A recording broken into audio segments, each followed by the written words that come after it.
Welcome back. Hope you're ready for a very insightful conversation with Andrew Archer joining us now on Kato Living. Andrew, we've chatted before in the past, but maybe for viewers who are watching right now, what do you do and how do you help the Mankato community? Sure.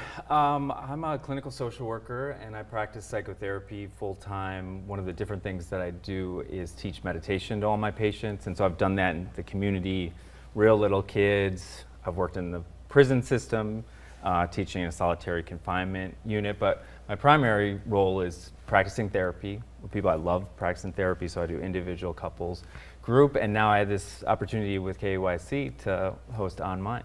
Right, and you obviously, as you've just been explaining, have a great array of experience. So how have you taken this experience and put this in the podcast? Yeah, well, it's a learning curve. I'm used to interviewing people about their personal issues, and now I'm interviewing mostly local clinicians about the kind of work they do. But also we've had on patients. I had a patient of mine that talked about his story. It came into my office experiencing psychosis 5-6 years ago. Now he's graduating with honors and doing all these things. So there's episodes with those kind of journeys on there that you just don't find a lot of on other platforms. The other kind of differentiation is a lot of the social media industry is like how awful everything is. Like, ain't it awful? Trump, climate change, inflation, these different things. And this podcast really isn't political. I mean, when you talk about mental health, there is always a political element, but this is like learning about what clinicians do, so people listening can say, hey, I want to learn more about this person or seek out their services. So it's not that kind of ain't it awful. If you guys watched the Black Mirror episode, the season 6 is Jane is awful. And it's a great depiction of how it's great to hook people in just by like the most disturbing things. So, like right now, ain't it awful, P. Diddy. I mean, you don't even have to know anything about what's going on.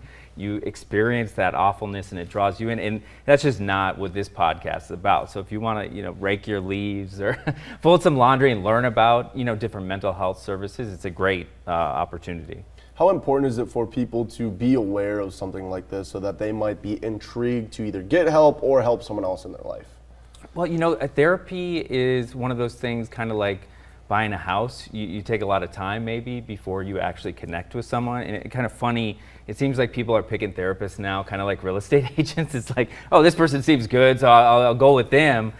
This gives you kind of a window into the actual therapist. I share quite a bit about my life, obviously, on the podcast, but you don't just, look at the website. You're getting to talk to the actual people that you might work with if you want to seek out those services. So it's really a much more intimate opportunity.